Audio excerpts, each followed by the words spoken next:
Once upon a time, in a land filled with sunshine and green meadows, lived a kind couple who longed for a child. Their little cottage stood next to a magnificent garden enclosed by a high wall. This garden belonged to a powerful enchantress named Mother Gothel, and it was filled with the most wonderful flowers and herbs. One day, the wife was looking out the window and saw a patch of the most delicious-looking Rapunzel, a type of lettuce she had ever seen. She craved it so much that she began to feel ill, growing pale and weak with each passing day. Her husband, who loved her dearly, grew worried. He knew he had to get some of that Rapunzel for her. So, under the cloak of twilight, he climbed over the high wall into the enchantress's garden. He quickly gathered a handful of the greens and rushed back to his wife. She ate it eagerly, and it tasted so good that her craving only grew stronger. She begged him to get her more. The next night, the husband once again snuck into the garden. But just as he was gathering the Rapunzel, a figure appeared before him. It was Mother Gothel, her eyes flashing with anger. "How dare you sneak into my garden and steal my Rapunzel like a thief?" she shrieked. The husband, trembling with fear, explained his wife's desperate craving and begged for mercy. Mother Gothel's expression softened slightly, but her voice was cold as ice. "Very well," she said. "You may take all the Rapunzel you want, but on one condition. You must give me the child your wife will soon bring into the world. I will care for it as if it were my own." The terrified man, seeing no other choice, agreed. Sure enough, a few months later, the couple had a beautiful baby girl. As soon as the child was born, Mother Gothel appeared. She named the baby Rapunzel, after the plant her mother had craved, and whisked her away. The couple was heartbroken, but they were powerless against the enchantress. Rapunzel grew up to be the most beautiful child under the sun. When she turned 12, Mother Gothel, fearing that the world would see her beauty and take her away, led Rapunzel deep into a forest. There she locked the young girl in a tall, tall tower. The tower had no doors and no stairs, just a single room at the very top with one small window.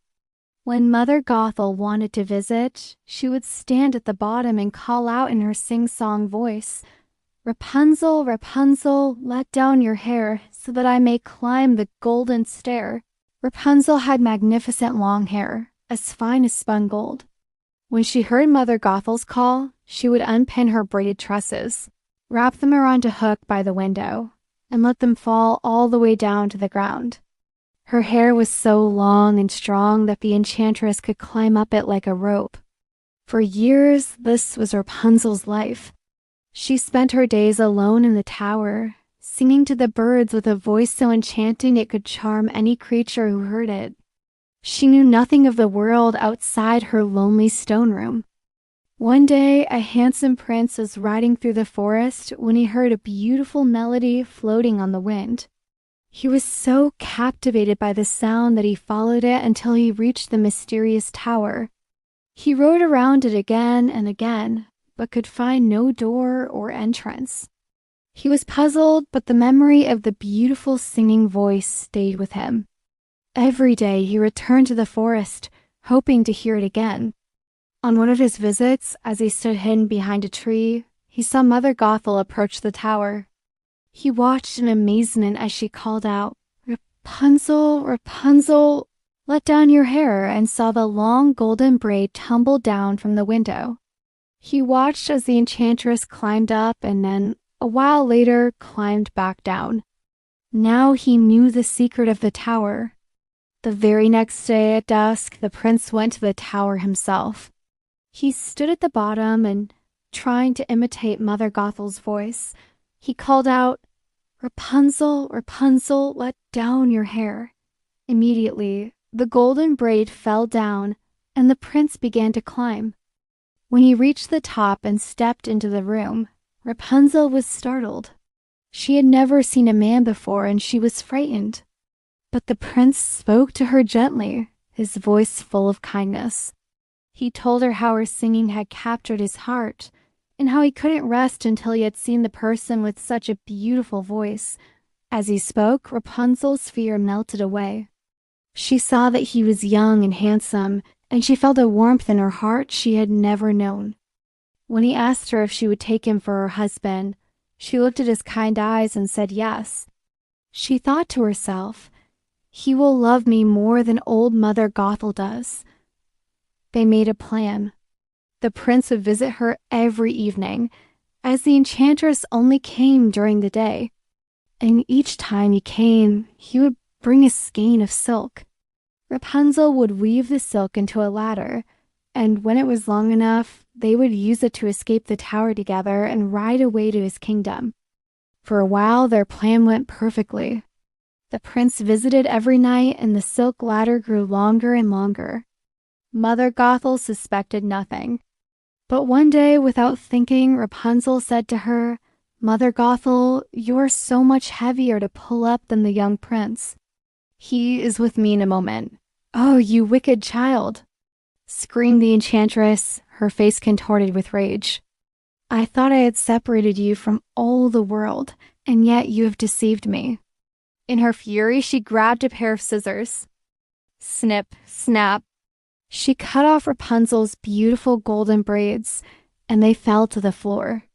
Then, with her cruel magic, she transported the poor girl to a desolate wasteland, a desert where she was left to live in great grief and misery.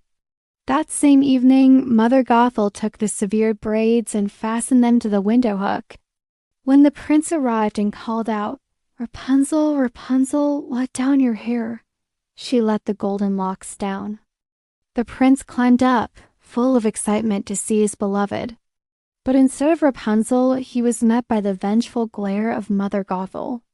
"Ah!" she cackled. "You came for your dearest, but the beautiful bird sits no longer in the nest and sings no more. The cat has got it and will scratch out your eyes as well. Rapunzel's lost to you. You will never see her again." The prince was overcome with despair. In his grief, he leaped from the tower. He survived the fall, but he landed in thorns which blinded him. For years, the blind prince wandered the world, miserable and alone. He ate nothing but roots and berries and did nothing but lament and weep for his lost love. He wandered aimlessly through forests and fields, calling her name. One day, his wanderings led him to the very desert where Rapunzel had been cast away. As he stumbled through the barren land, he heard a familiar, beautiful voice singing a sad song. He followed the sound, his heart pounding in his chest. As he drew closer, the voice grew clearer. It was her. It was his Rapunzel. He called out her name. Rapunzel, hearing his voice, ran towards him. They fell into each other's arms, weeping with joy and sorrow. As Rapunzel cried, 2 of her tears fell upon the prince's eyes. In that instant, a miracle happened. His sight was restored, and he could see as clearly as ever. The first thing he saw was the face of his beloved Rapunzel. Overjoyed, the prince led Rapunzel back to his kingdom. The entire court celebrated their return, and they were welcomed with great joy. They lived happily ever after, their love story a testament to hope and perseverance, proving that even after the darkest of times, light and happiness can be found again. Thank you so much for joining us on this magical journey into the world of Rapunzel. If you enjoyed this story, don't forget to like this video, subscribe to our channel, and hit that notification bell so you won't miss our next fairy tale adventure. We'd love to hear which story you want to see next, so leave a comment below. Until next time, keep believing in happy endings.